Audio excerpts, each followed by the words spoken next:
Presiden Republik Indonesia dan Wakil Presiden Republik Indonesia memasuki ruang sidang.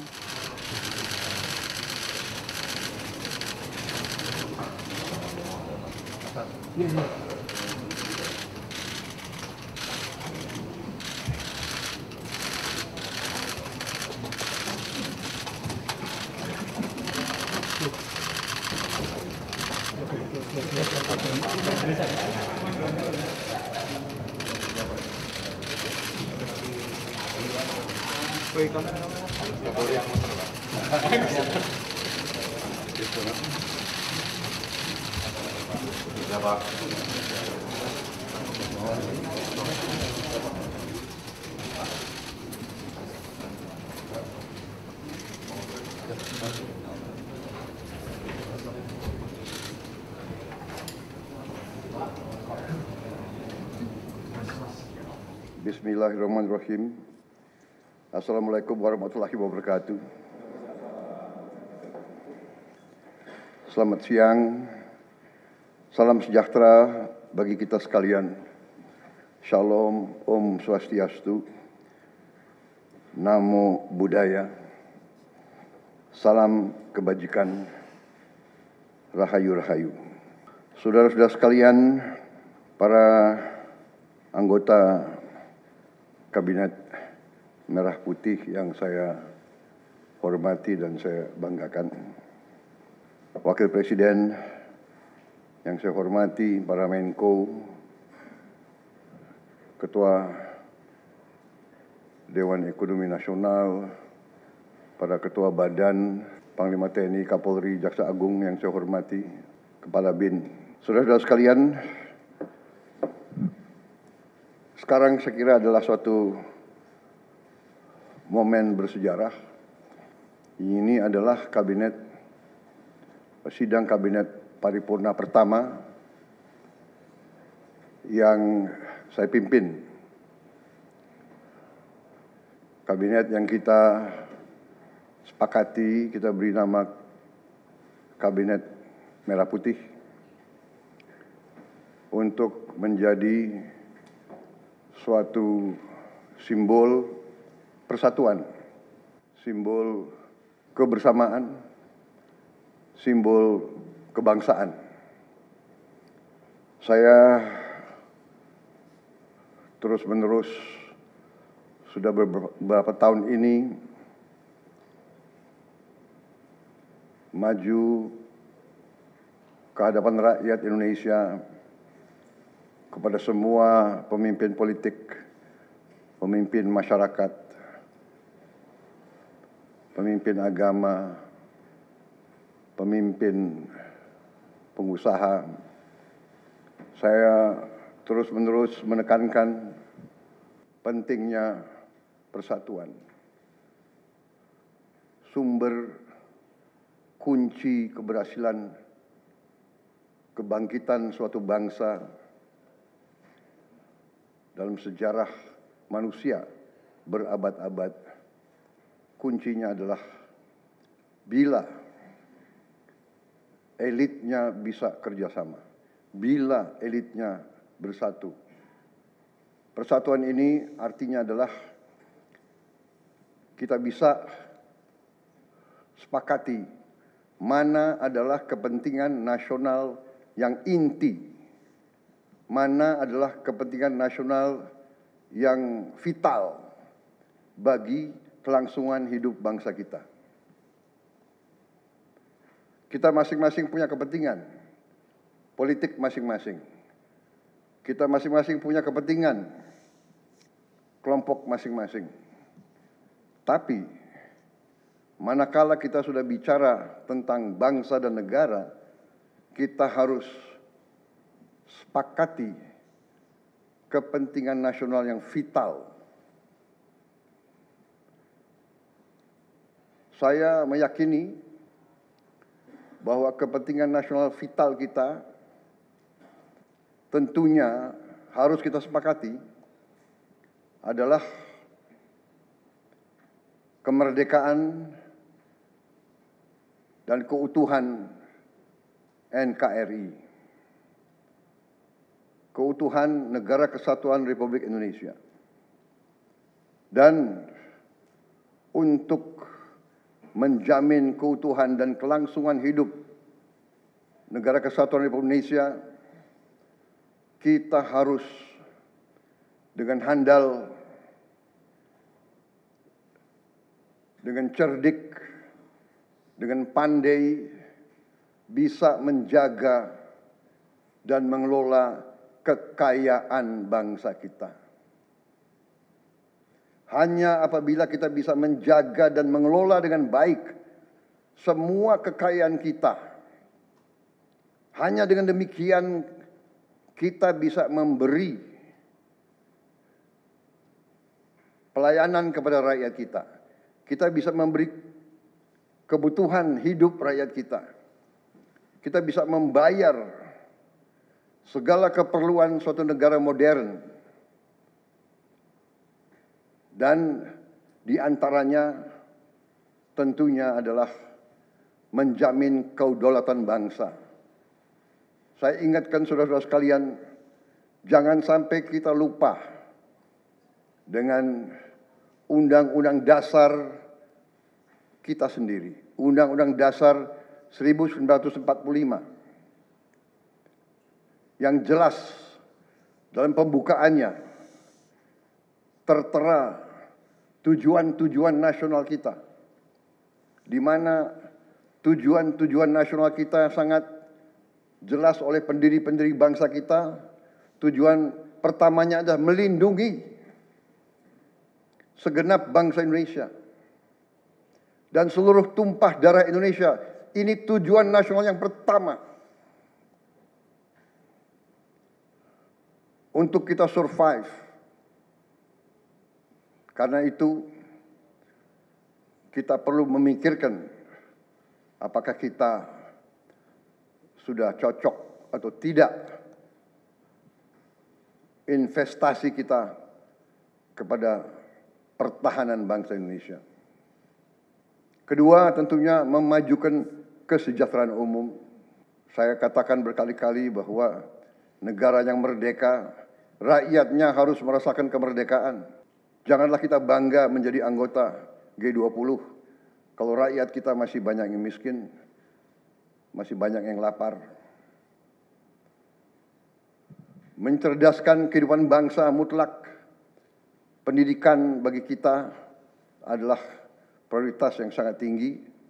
Saya kira ini terlihat komitmen kita kepada pendidikan. Kalau tidak salah, alokasi kita dalam anggaran 2025 untuk pendidikan salah satu tertinggi, Pak. Mungkin selama sejarah kita, Pak.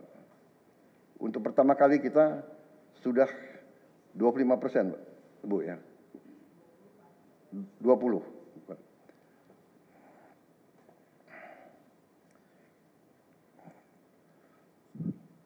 Jadi masalah pendidikan sangat utama. Ya tentunya tujuan nasional keempat kita juga hadir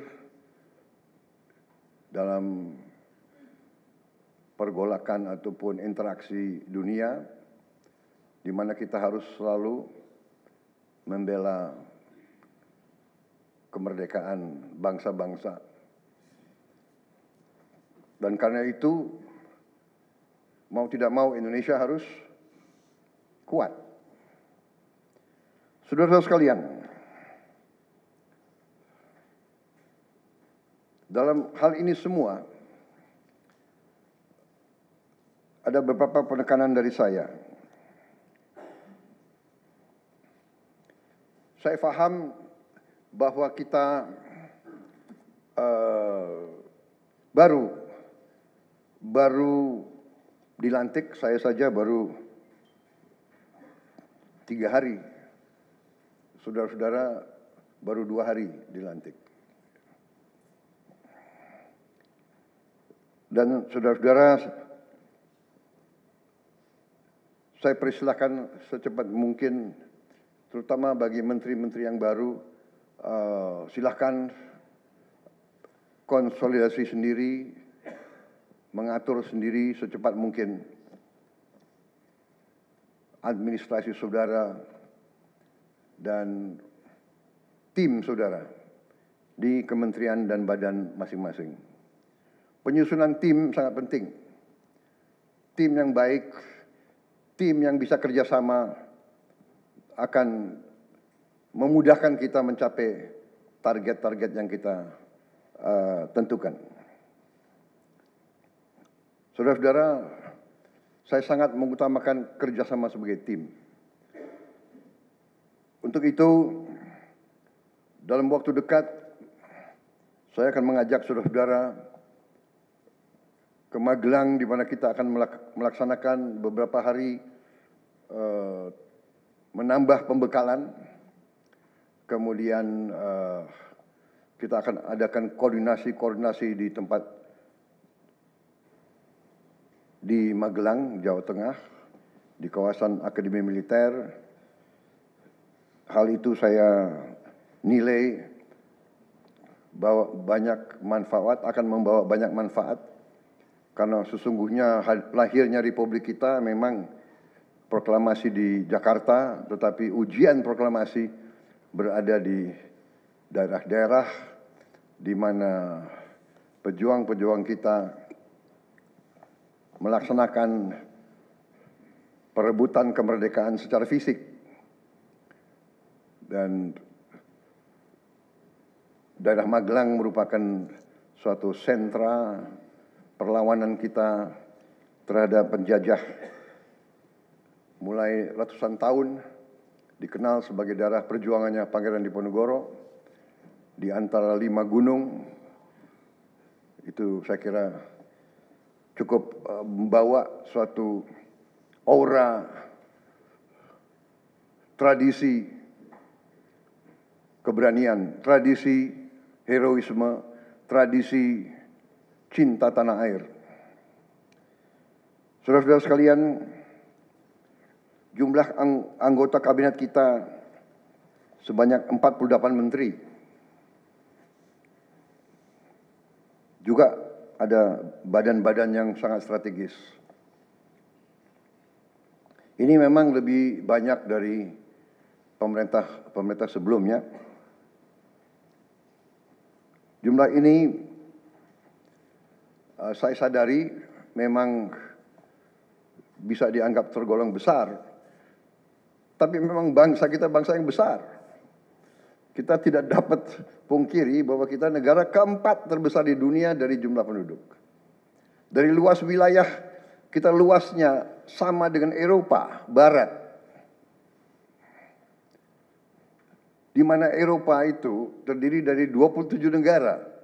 Kita satu negara. Mengelola Eropa itu membutuhkan 27 menteri keuangan, 27 menteri pertahanan, 27 menteri dalam negeri. Saudara-saudara, kita seluas Eropa. Saudara-saudara sekalian, kita juga memilih sistem politik demokratis. Kalau kita negara otoriter, mungkin kita cukup menjalankan semua dengan jumlah penduduk yang sedikit. Jadi saudara-saudara, ini tidak masalah. Yang penting kita bekerja dengan efisien. Yang penting kita tidak bekerja dengan seenaknya. Saya minta Menteri Keuangan, saya minta semua Menko, saya minta semua menteri telusuri lagi alokasi APBN. Pelajari lagi DIPA, pelajari lagi. Saya minta detail. Kegiatan-kegiatan yang terlalu seremonial, terlalu banyak seminar, terlalu banyak sarasehan, terlalu banyak konferensi, terlalu banyak perjalanan luar negeri, mohon dikurangi. Kita harus memberi contoh. Fokus kita adalah pembangunan ekonomi, kesejahteraan rakyat ke dalam. Jangan mengada-ada.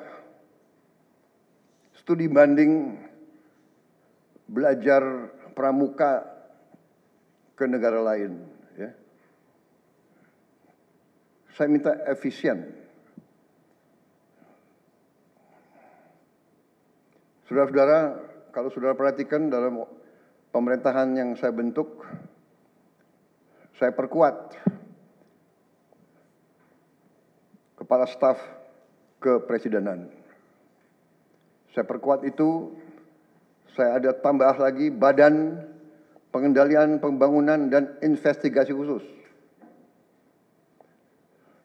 Tugas mereka adalah memonitor semua program, semua proyek yang kita akan lancarkan.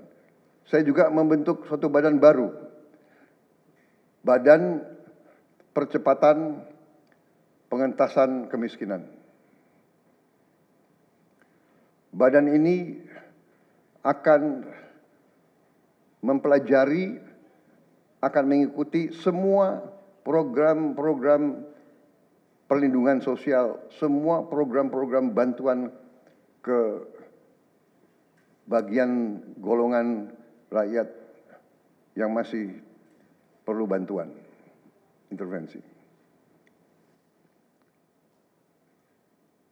Bukan saya ingin mencampuri pekerjaannya kementerian-kementerian, tidak. Tapi saya ingin membantu.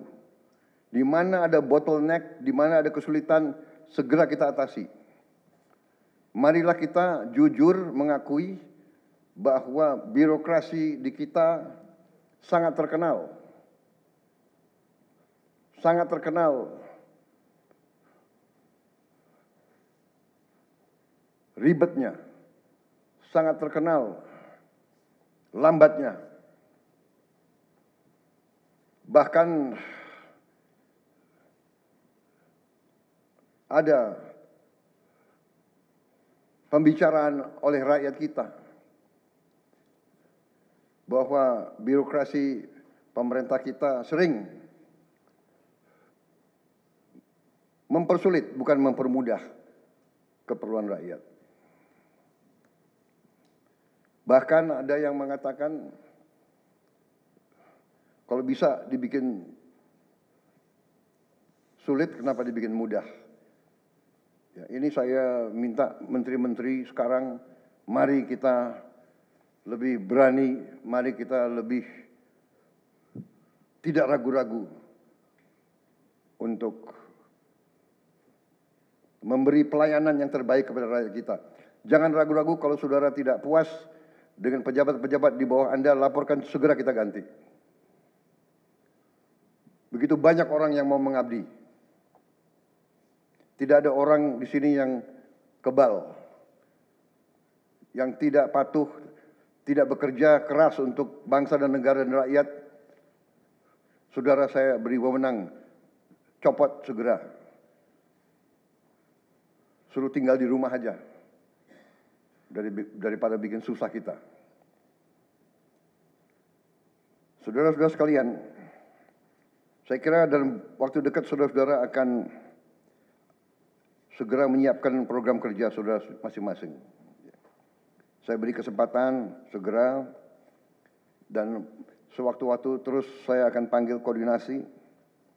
Tadi pagi sebelum sidang kabinet saya sudah koordinasi sama beberapa menteri, dengan Jaksa Agung, dengan BPKP, dan besok pun kita akan lanjutkan. Ada beberapa pengarahan dari saya, Menteri Bappenas,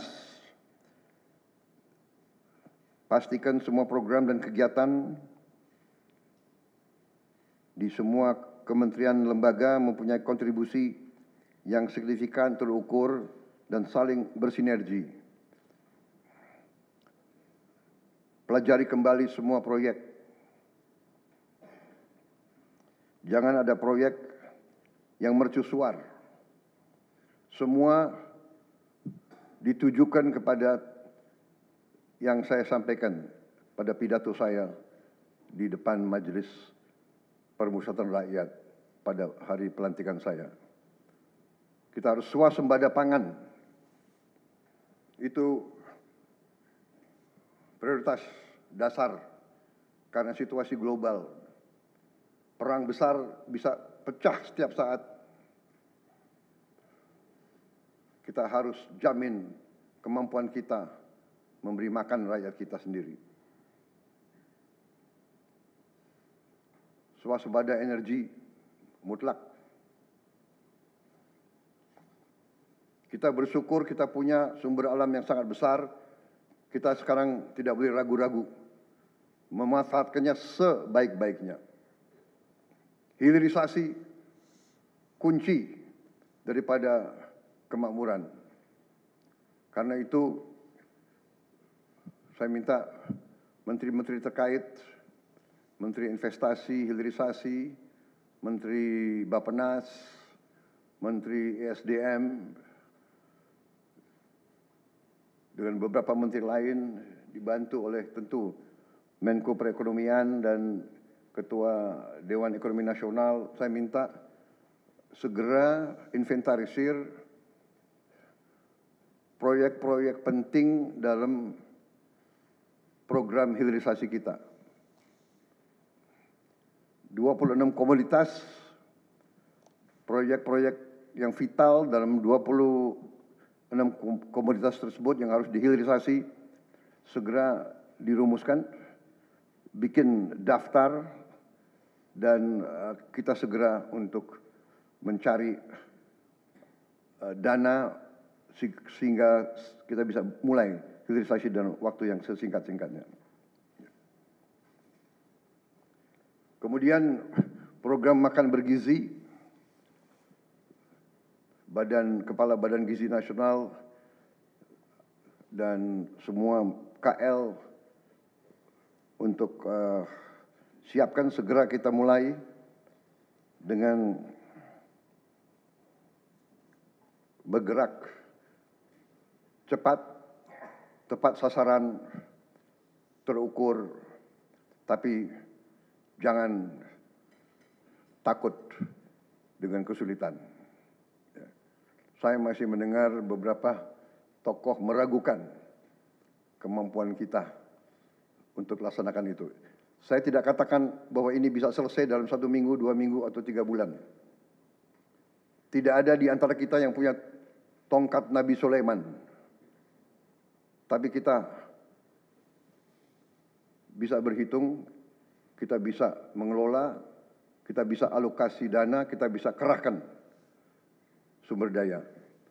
Dan kita akan mencapai target yang kita tentukan. Saya hakul yakin, saya pertaruhkan kepemimpinan saya. Bagi saya, makan bergizi untuk anak-anak dan ibu hamil ini adalah strategik.